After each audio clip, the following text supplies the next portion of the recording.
Yahalau, Yahweh, Bahashem, Yahweh Shai, Bahashem Rakakadash.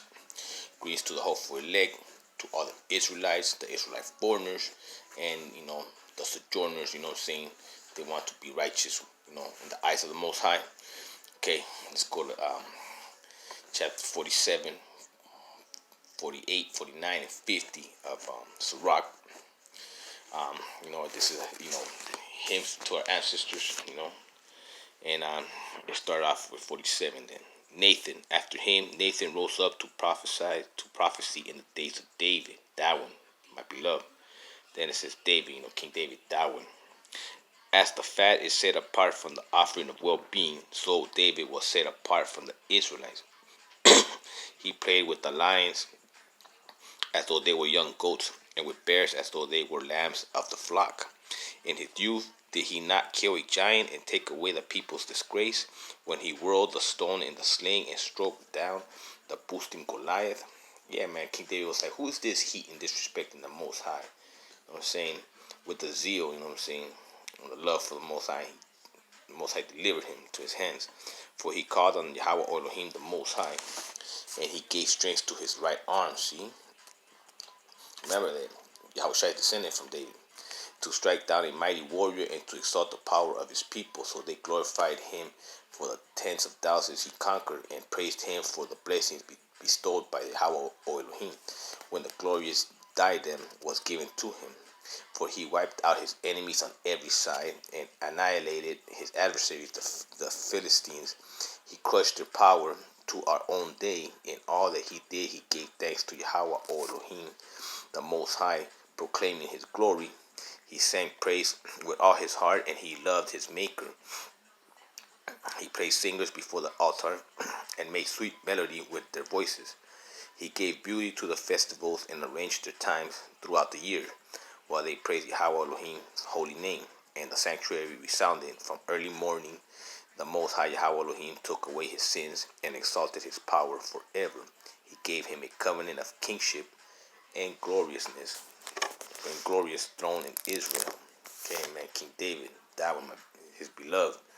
Now Solomon. After him, a wise son rose up, who because of him lived in security. Yeah, man, Solomon was pretty much riding on, David's coattail. Solomon reigned in age of peace because Yahweh Elohim made all his borders tranquil, so that he might build a house in his name and provide a sanctuary to stand forever. How wise you were when you were young. You overflowed like the Nile with understanding. Your influence spread throughout the earth, and you filled it with proverbs having deep meaning.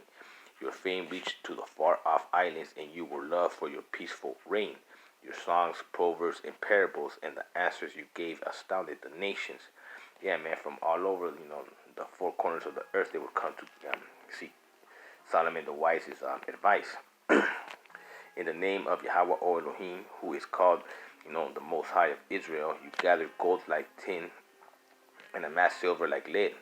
But you brought in women to lie at your side. Yeah, man, that's it. He played the harlot, man, with these foreign women. And through your body you were brought into subjection. You stained your honor, see, and defiled your family line, so that you brought wrath upon your children, and they were grieved at your folly, because the sovereignty was divided, and a rebel kingdom arose out of Ephraim. But Yahweh Elohim will never give up his mercy or cause any of his works to perish. He will never blot out the descendants of the chosen one, or destroy the family line of him who loved him. So he gave a remnant to Jacob, and to David a root from his own family. Yeah, man. So King Solomon went from from riches to rags, spiritually. Now, Rehoboam&Jeroboam. Solomon rested with his ancestors and left behind him one of his sons, broad in folly and lacking in sense, Rehoboam. Yeah, he was shitty king, whose policy drove the people to revolt. Then Jeroboam, one of the worst kings ever, of Nebat, led Israel into sin and started Ephraim on its sinful ways. Their sins increased more and more until they were exalted from their land, for they sought out every kind of wickedness until vengeance came upon them. To this day, man, the northern kingdom, man, started with Jeroboam, man. Queen of heaven, sun worshiping, man, just defiled, man. That's why, so-called Latin America is in shambles. Now let's go to chapter 48. Elijah, one of our great prophets. Then Elijah rose, a prophet like fire, and his words burned like a torch. He brought a famine upon them, and by his zeal he made them few in numbers. By the word of Yahweh Elohim he shut up the heavens, and also 3 times brought down fire. How glorious you were, Elijah, in your wondrous deeds, whose glory is equal to yours. You raised a corpse from death and from Hades by the word of the Most High. You sent kings down to destruction and famous men from their sickbeds. You heard rebuke at Sinai and judged of vengeance at Horeb. You anointed kings to inflict retribution and prophets to succeed you. You were taken up by a whirlwind of fire, a chariot, just like Enoch, in a chariot with horses of fire. At the appointed time, it is written, you are destined to calm the wrath of Yahweh Elohim before it breaks out in fury, to turn the hearts of parents to their children, and to restore the tribes of Jacob. Happy are those who saw you and were adorned with your love. Yeah, man, he was one of the prophets, man, you know.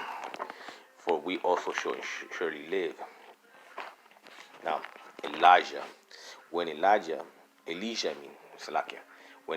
was enveloped in the whirlwind, when he was delivered, in the chariot, Elisha was filled with his spirit, the spirit of prophecy. He performed twice as many signs and marvels with every utterance of his mouth. Never in his lifetime did he tremble before any ruler, nor could anyone intimidate him at all. Nothing was too hard for him, and when he was dead, his body prophesied. In his life he did wonders, and in death his deeds were marvelous. Despite all this, the people did not repent, nor did they forsake their sins, until they were carried off as plunder from the land, and were scattered over all the earth. The people were left very few in numbers. But when a ruler from the house of David, some of them did what was right, but others sinned more and more. Now, Hezekiah fortified his city and brought water into its midst. He tunneled the rocks with iron tools and built cisterns for the water. In his days, Sennacherib invaded the country. He set his commanders and departed. He shook his fist against Zion and made great boasts in his arrogance. Then their hearts were shaken and their heads trembled, and they were in anguish like a woman in labor. But they called upon Yahweh Elohim, who is merciful, spreading out their hands towards him. The Holy One quickly heard them from heaven and delivered them through Isaiah, Josiah.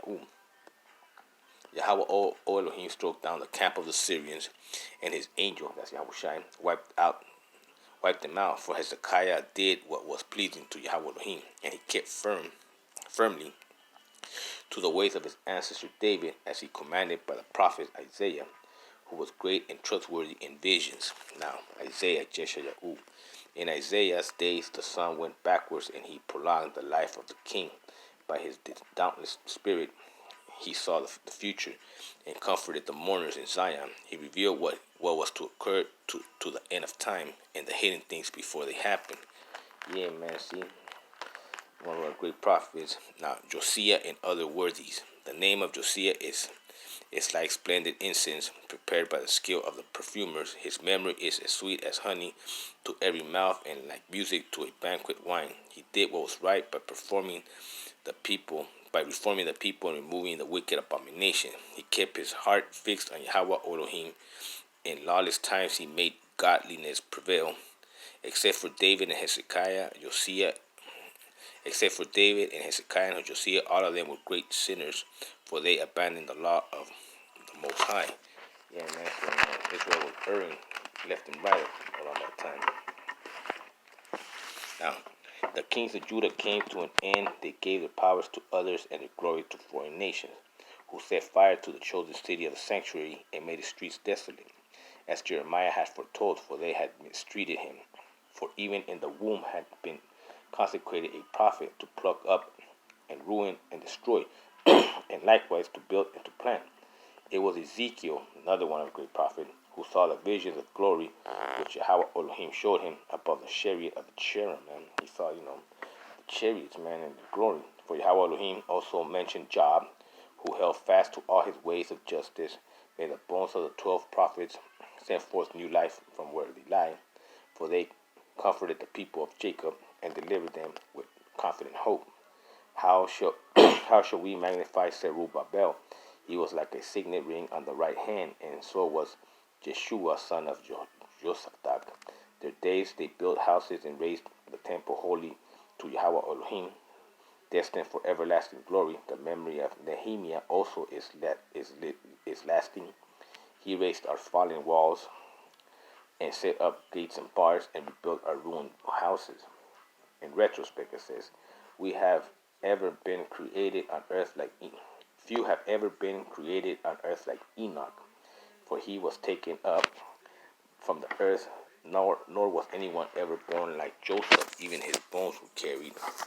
Shem and Seth and Enoch were honored, but above every other created living being was Adam, the first man. You know what I'm saying? Now, chapter 50. Simon, son of Onias, the leader of his brothers from the Maccabees, brothers in the pride of his people, was the high priest Simon, son of Onias, who in his life repaired the house and in his time fortified the temple, and he laid the foundations for the high double walls, the high retaining walls for the temple enclosure. In his days a water cistern was dug, a reservoir like the sea in circumference. He considered how to save his people from ruin and fortify the city against siege. How glorious he was, surrounded by the people as he came out of the house of the curtain, like the morning star amongst the clouds, like the full moon at the festival season, like the sun shining on the temple of the Most High, like the rainbow gleaming in splendid clouds, like roses in the days of first fruits, like lilies by a spring of water, like a green shoot on Lebanon on a summer day, like fire and incense in the censer, like a vessel of hammered gold, studded with all kinds of precious stones, like an olive tree laden in fruit, and like a cypress towering in the clouds. When he put on his glorious robe and clothed himself in perfect splendor, when he went up to the holy altar and made the court of the sanctuary glorious. When he received the portions from the hands of the priest, as he stood by the hearth of the altar, with a garden of brothers around him, he was like a young cedar on Lebanon, surrounded by the trunks of palm trees.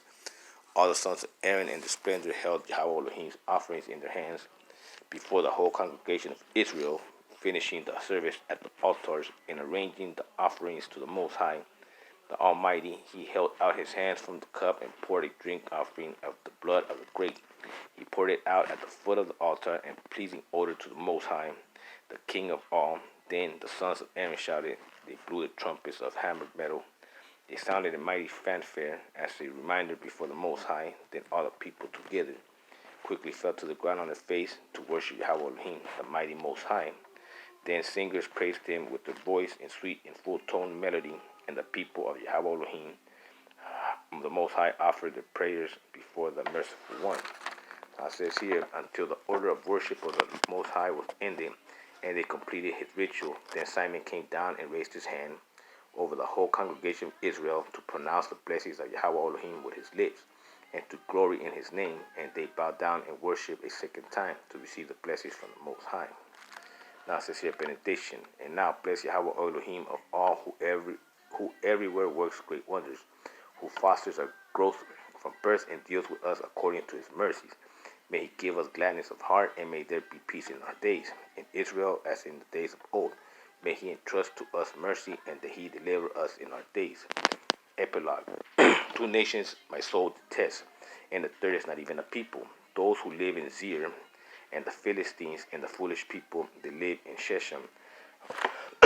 Okay, man, Zir, Mount Seir, man, that's the Edomites. The Philistines are, the Hetans.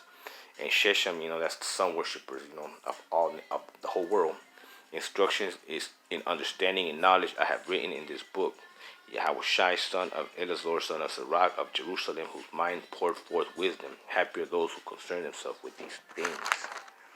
Okay, and those who lay them to heart will become wise. For if they put into practice, they will be equal to any. For the fear of Yahweh Elohim is their path. Okay, I hope this is edifying. We'll do one more and we're done.